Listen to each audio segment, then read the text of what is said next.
જોઈશું કે નાણાંનો અર્થ અને નાણાંના કાર્ય. તો નાણાંનો અર્થ છે કે કોઈ પણ સમય અને સ્થળે કોઈ સંશય કે વિશેષ તપાસ વિના જેના દ્વારા વસ્તુ અને સેવાનો વિનિમય થઈ શકે છે તેને નાણું કહે છે.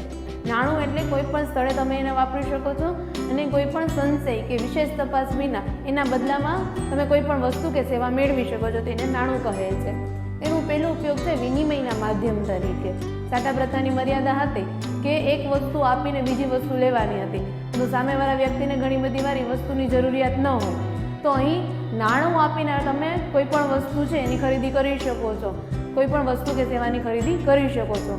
તો નાણું છે એ વિનિમયના માધ્યમ તરીકે સર્વશ્રેષ્ઠ છે.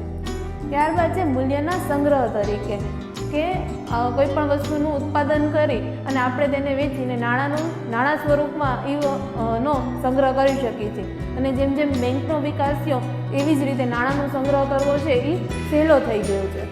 ત્યારબાદ છે મૂલ્યના માપદંડ તરીકે.